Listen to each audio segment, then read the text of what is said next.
was a nurse for a dying billionaire. His will left everything to his lost niece Elizabeth. I prepared to leave. Then the lawyer looked directly at me and asked, "What is your full legal name?" The will reading was supposed to be a formality. I was just the nurse who had cared for Theodore Spears in his final months, invited out, of courtesy to hear how he distributed his vast fortune among his estranged family.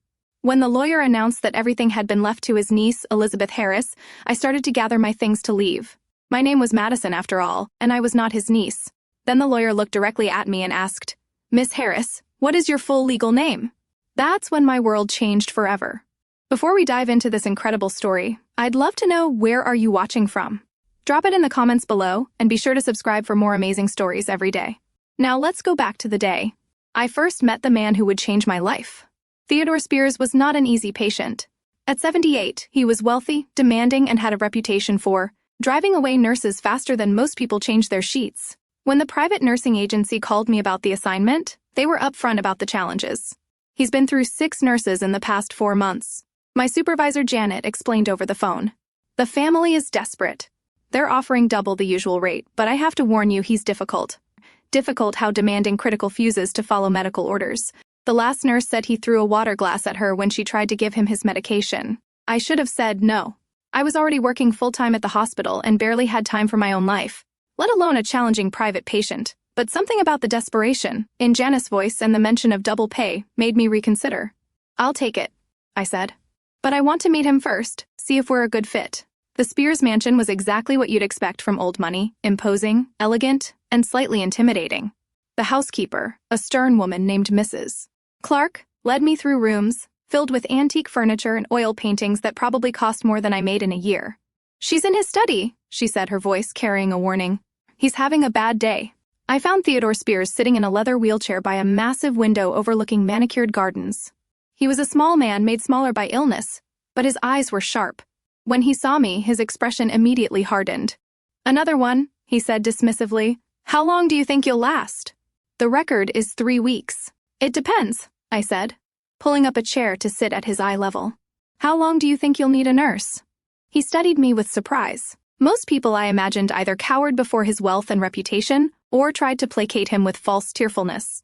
I was doing neither. "The doctors say I have maybe 6 months, pancreatic cancer, nothing they can do except manage the pain and wait for the inevitable." "I'm sorry," I said. And I meant it. "That must be frightening." He laughed. There was no humor in it.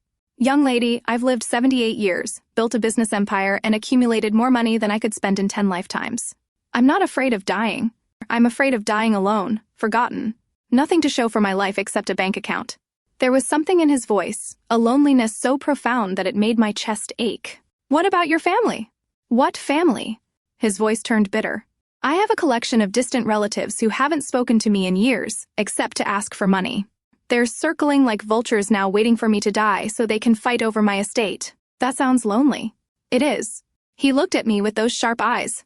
"So, Miss Harris, Madison Harris, Miss Harris, are you here to steal from me, placate me, or actually help me?" "I'm here to take care of you," I said simply. Whatever that looks like, something in my tone must have convinced him, because his expression softened slightly. "We'll see," he said. "We'll see." Over the next few weeks, I learned that Theodore's reputation for being difficult was largely a defense mechanism. He had been disappointed by so many employees who stole from him, relatives who only called when they needed money, friends who disappeared when his health declined, that he had built walls around himself. But underneath the graphic exterior was a man who was intelligent, well-read, and surprisingly funny when he let his guard down. He'd grown up poor during the Great Depression, built his fortune through hard work and smart investments, and had never married or had children. I was too focused on business. He told me one afternoon as I helped him with his physical therapy exercises. "Always thought there would be time for a family later, but later never came. Do you regret it?" "Every day?" He said quietly. "Money can buy you a lot of things, Miss Harris, but it can't buy you people who genuinely care about you." As the weeks passed, our relationship evolved from professional to something approaching friendship. I would arrive each morning to find him waiting in the study with a book he wanted to discuss, or a story he wanted to tell. He was fascinated by my life, my work at the hospital, my small apartment, my simple pleasures. "You seem happy," he observed one day. "Despite not having much money, I have enough. I have work that matters. People who care about me. That's more than a lot of wealthy people can say." "Indeed," he said thoughtfully.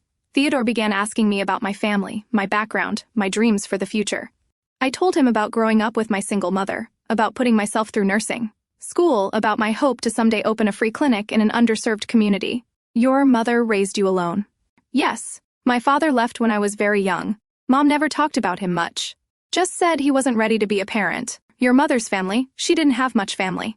My grandfather died when I was in high school and I never got to meet my grandmother. Mama always said we were good enough on our own. She's been gone for 2 years now, had suffered with respiratory disease.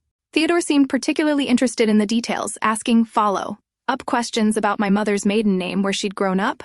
When she'd moved to our city, I assumed he was just making conversation, trying to understand the life of someone so different from himself. As his condition worsened, Theodore became more reflective, more concerned with his legacy. He spoke often about a niece he'd lost touch with decades ago. Elizabeth was my sister's daughter. My sister Willow died young, and Elizabeth was raised by her father. They moved away when she was a teenager. We lost contact. I've always wondered what happened to her. Have you tried to find her? I've heard investigators over the years, but the trail went cold. Elizabeth would be in her 52nd now, probably married with a different name. She could be anywhere. Why is finding her so important to you? Theodore was quiet for a long moment. Because she's the only real family I have left. Because I want to leave my fortune to someone who will use it wisely. Someone who understands the value of helping others. What about your other relatives? Vultures, he said dismissively. They see my money as their birthright, but they've never shown an ounce of genuine care for me as a person.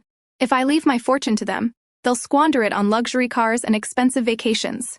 I want my money to do some good in the world. In his final weeks, Theodore's health declined rapidly. Pain medication made him drowsy and confused. But he still insisted on our daily conversations. He seemed to be working on something important, making phone calls and meeting with his lawyer. But he was secretive about the details. I'm making arrangements, was all he would say when I asked, making sure. Everything is taken care of. One afternoon about a week before he died, Theodore asked me to sit with him in the garden. It was a beautiful spring day, and he seemed more alert than he'd been in weeks. Madison, he said, using my first name for the first time, I want you to know that these past few months have been the happiest I've had in years. Mr. Spears, Theodore corrected. And you've shown me more genuine kindness than I've received from my own family in decades. You've reminded me that there are still good people in the world. I've been good to you too. I said, you've taught me so much about history, about literature, about seeing the world from a different perspective. I want you to promise me something, he said, taking my hand with his frail fingers. Whatever happens after I'm gone, whatever you learn about yourself, remember that kindness is the most valuable currency in the world. Don't let anything change who you are. I promise, I said, though I didn't understand why he was being so cryptic. Theodore passed away 3 days later with me holding his hand. His final words were, "Thank you for seeing me as more than just a rich old man." The funeral was a small affair, attended mostly by business associates and distant relatives who looked more interested in the reading of the will. Then in mourning Theodore's passing, I sat in the back, feeling like an intruder. Among people who had known him far longer than I had after the service. Theodore is lawyer. A distinguished man named Charles Hill approached me. Miss Harris, I'd like you to attend the reading of Mr. Spears' will tomorrow afternoon. He specifically requested your presence. I'm just his nurse. I don't think I belong there. Mr. Spears was very clear about wanting you there. His staff is requested. Mr. Hill said firmly, 2 o'clock tomorrow at my office. The next day, I found myself in an elegant conference room surrounded by Theodore relatives, cousins, nephews and nieces I'd never met, but who had suddenly appeared when they learned of his death. Some other members of his staff were there, Mrs. Clark, the housekeeper, Mr. Allen, the driver, and Mrs. Lynette, the cook. Mr. Hill cleared his throat and began reading from a thick document. I, Theodore James Spears, being of sound mind and body, do hereby make this my last will and testament. He read through a series of small bequests, money to charities, gifts to longtime employees as Mrs. Clark, Mr. Allen, Mrs. Lynette, and Mr. Hill himself, modest sums to various relatives. Family members shifted restlessly, waiting for the main event. And now, regarding the bulk of my estate valued at approximately $12 million, the room fell silent. You could have heard a pin drop. I leave my entire remaining fortune, including all properties, investments, and liquid assets, to my beloved niece, Elizabeth Harris. The room erupted. Theodore relatives began shouting, demanding explanations, threatening legal action, but I barely heard them. I was staring at Mr. Hill in confusion. My name was not between the employees that were rewarded some money and gifts. Why was I there? I realized some misunderstanding had happened. My place was not there between the shoutings of Theodore's relatives. I'd be better if I leave the room quietly. As I was heading to the door, Mr. Hill raised his voice above the chaos. Miss Harris, I was referring to you. I think there's been a mistake, I said, not understanding what he meant. I was not mentioned in the staff part of the will because the final part was directed to you, Miss Harris. What do you mean? My name is Madison, not Elizabeth. Mr. Hill held up his hand for silence. Miss Harris, may I ask what your full legal name is? Madison Elizabeth Harris? I said automatically, but I've never gone by Elizabeth. I've always been Madison, and your mother's maiden name Elizabeth Jones, I said, still not understanding what his was. Your grandmother's Miss Harris Willow, I said abruptly, then stopped, the implications hitting me like a physical blow. Willow Spears. The room fell silent again.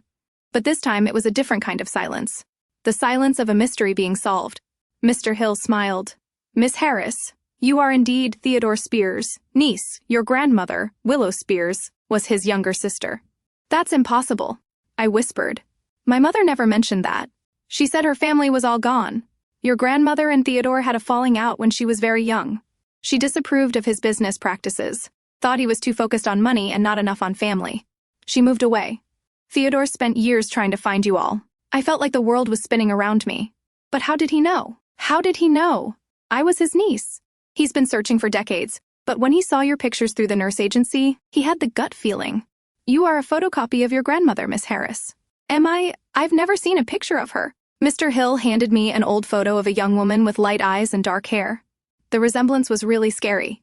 It looked like a photo of me in 70 seconds clothes. The DNA test results came back some weeks ago.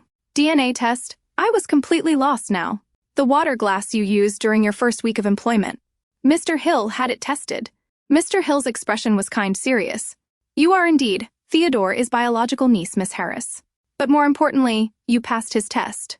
What test? Theodore found another woman named Elizabeth with possible connections to his family. He spent months observing you both, testing your character, your motivations, your capacity for genuine kindness.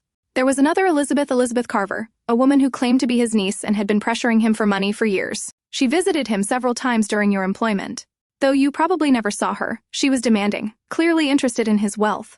I thought back to the days when Theodore had seemed particularly tired, or upset days when he'd mentioned having cult visitors. You, on the other hand, showed him genuine care and compassion. You treated him as a person, not as a bank account. You earned his love and respect through your actions, not your claims. One of Theodore's cousins, a red-faced man named Robert, stood up angrily. This is ridiculous. She's just a nurse who manipulated a sick old man. Will contest this. Well, you're welcome to try, Mr. Hill said calmly, but I should mention that Theodore anticipated this reaction. He left detailed documentation of his decision-making process, including video recordings of his interactions with both Elizabeth candidates. Contrast is quite stark. He turned back to me. Miss Harris, your uncle left you a letter. Would you like me to read it now? Or would you prefer to read it privately? Now? Please, I said, my voice barely above a whisper. Mr. Hill opened a sealed envelope and began to read. My dearest Elizabeth. And I know you prefer Madison, but I didn't have the chance to reconnect with your mother.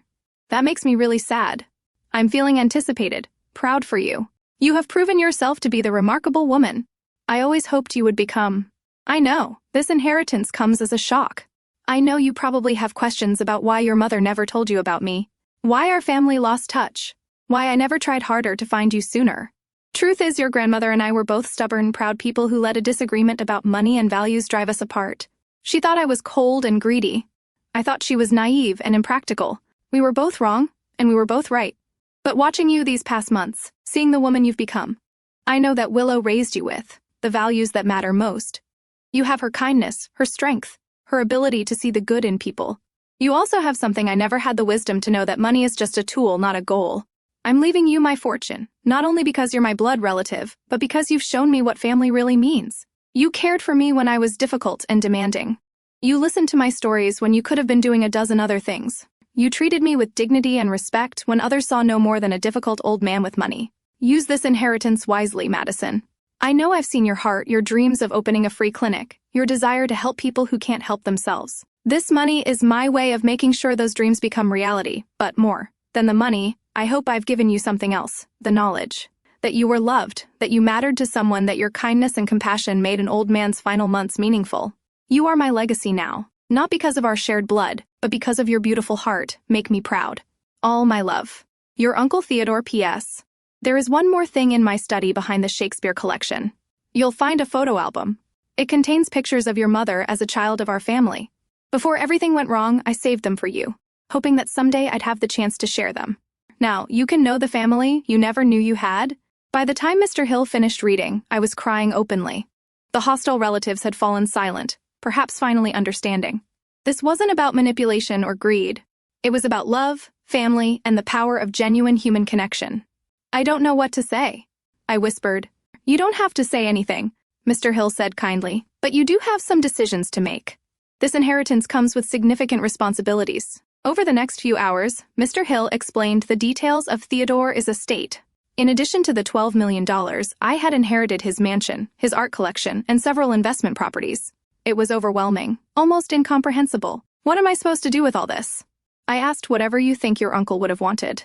But I suspect you already know he was right, even as I sat in that conference room, surrounded by more wealth than I'd ever imagined. I knew exactly what Theodore would have wanted me to do.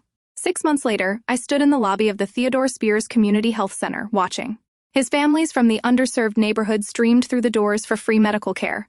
The mansion had been converted into a state-of-the-art clinic with the finest equipment and a staff of dedicated healthcare professionals. The art collection had been donated to local museums with the proceeds funding a scholarship program for nursing students from low-income families. The investment properties had been converted into affordable housing for seniors and families in need. I kept enough money to live comfortably and to ensure the clinic's long-term sustainability. But the vast majority of Theodore's fortune was now working to help people who needed it most. Mrs. Clark, Theodore's former housekeeper, had stayed on to help manage the clinic's operations. Mr. Spears would be so proud, she told me one afternoon, as we watched a young mother leave with her healthy baby. After a free checkup, I hope so, I said. I'm still learning how to be worthy of his trust. She said firmly, you were worthy the day you chose to see him as a person instead of a paycheck. That evening, I sat in what had once spent Theodore's study, now converted into my office at the clinic. On my desk was the photo album he'd mentioned in his letter, pictures of my mother as a laughing child, my grandmother, Willow, pregnant, and Theodore as a young man of a family that had been torn apart by pride and misunderstanding. There was one photo that particularly moved me, my grandmother and Theodore, as teenagers, their arms around each other, both grinning at the camera. On the back in my mother's hand, lighting were the words, Willie and Teddy, best friends forever. Now sitting in the quiet of the evening clinic, I understood what Theodore had meant about legacy. It wasn't about the money or the property, even the good works the foundation would accomplish. It was about the connections we make, the love we share, the way we choose to see and treat each other. I'd started as Madison Harris, a nurse who thought she was alone in the world, except for her mother. I discovered I was Elizabeth Harris, heir to a fortune and a family history I'd never known existed. But most importantly, I've learned that family isn't just about blood or names or inheritance. Family is about the people who see you, really see you, and choose to love you. Anyway, Theodore had seen past my simple life and modest means to the person I really was. And in return, I'd seen past his wealth and reputation to the lonely, loving man underneath. The inheritance had changed my circumstances, but it hadn't changed who I was. I was still the same person who believed in helping others, found joy in simple pleasures, who measured wealth in relationships rather than bank accounts. But now I had the means to make a real difference, to honor the memory of a man who taught me that the greatest legacy isn't what you leave behind. It's what you inspire others to become. As I locked up the clinic that night, I thought about Theodore's final words to me. Thank you for seeing me as more than just a rich old man. The truth was, he'd given me far more than I'd given him. He'd given me a family purpose and the resources to make my dreams reality. Most importantly, he taught me that sometimes the most important discoveries aren't about finding treasure. They're about finding yourself and learning that you were worthy of love all along. An absolutely beautiful story about hidden family connections, power of genuine kindness. How sometimes our greatest inheritances aren't what we expect. Have you ever discovered something surprising about your own family history? Share your stories in the comments below.